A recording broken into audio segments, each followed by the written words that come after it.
নমস্কার বন্ধুরা, কল্পনার গল্পকথাতে তোমাদের সবাইকে অনেক অনেক স্বাগত জানিয়ে আজকে নতুন একটা ভিডিও নিয়ে চলে আসলাম। আজকের ভিডিওটা হবে ঝটপট একটা ইলিশ মাছের দারুণ সুন্দর রেসিপিটা খেতেও খুব টেস্টি হবে এবং রান্নাটাও খুব ঝটপট হয়ে যাবে। তার জন্য এখানে আমি ইলিশ মাছ নিয়েছি। ইলিশ মাছটা পরিষ্কার করে ধুয়ে নিয়েছি, দিয়ে দিলাম লবণ আর হলুদ, আর দিয়ে দিচ্ছি সর্ষের তেল।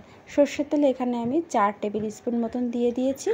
আর এবার এই যে লবণটা দিয়ে দিলাম, আর এখন আমি দিয়ে দিলাম সর্ষে পেস্ট। এটা কিন্তু সানরাইজের কেনা সর্ষে পেস্ট, গরম জলে ভিজিয়ে রেখেছিলাম।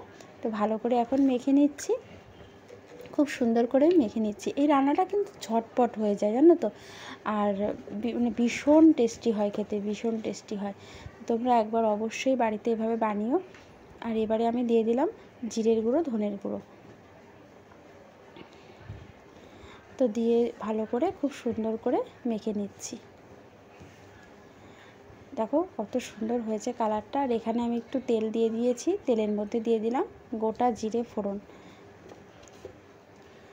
এবারে আমি মাছটা দিয়ে দিচ্ছি। হ্যাঁ বন্ধুরা, আর এর মধ্যে না আমি কাঁচা লঙ্কা পেস্ট দিয়েছিলাম, যেটা আমি দেখাতে ভুলে গেছি। তো আমি যখন জিরের গুঁড়ো দিলাম তারপরে কাঁচা লঙ্কা পেস্ট দিয়ে দিয়েছি, দিয়ে ভালো করে মেখে নিয়েছি। এবার একটু উল্টিয়ে পাল্টিয়ে একটু সাঁতলে নেব মাছটা, নিয়ে তারপরে এর মধ্যে দিয়ে দেব গরম জল, উষ্ণ গরম জল। রান্নার মধ্যে যদি উষ্ণ গরম জল দেওয়া যায় তাহলে কিন্তু রান্নাটার টেস্ট খুব সুন্দর হয়। তো আমি একটু গরম জল সাইডে বসিয়ে দিয়েছি গ্যাসে, ওটা উষ্ণ গরম হয়ে গেছে।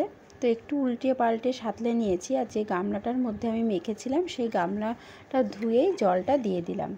যেহেতু উষ্ণ গরম জল দিয়েছি তাই জন্য দেখো ফুটতে শুরু করে দিয়েছে অলরেডি।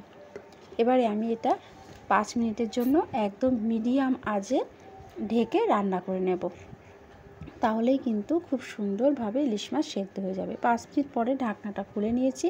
আমি উপর দিয়ে আরও একটু সর্ষের তেল দিয়ে দিলাম। আর এবারে আমি উপর দিয়ে দেবো 2টো চেরা কাঁচা লঙ্কা। নামানোর আগ দিয়ে দেবো চেরা কাঁচা লঙ্কাটা।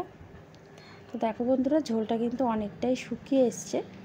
একটু গামাখো গামাখো ঝোল করব, বেশি পাতলা ঝোল করব না। বন্ধুরা দেখো, চেরা কাঁচা লঙ্কাটাও দিয়ে দিয়েছি, আর ঝোলটাও খুব সুন্দরভাবে মানে একদম টেনে গেছে, আর একদম গামাখো গামাখো হয়েছে, আর কালারটাও কিন্তু খুব সুন্দরই হয়েছে। আর ইলিশ মাছের তরকারিটা আমি নামিয়ে নিয়েছি। খুব সুন্দর কিন্তু একটা ঘ্রাণ বেরাচ্ছে, যেটা আমি পাচ্ছি, তোমরা পাচ্ছ না। তো কেমন লাগলো এই ঝটপট ইলিশের রেসিপিটা অবশ্যই কমেন্ট করে জানিও। ভালো লাগলে একটা লাইক করে দিও। যারা নতুন দেখছো চ্যানেলটাকে সাবস্ক্রাইব করে পাশে থাকা বেল বাটনটা অবশ্যই প্রেস করে রেখো।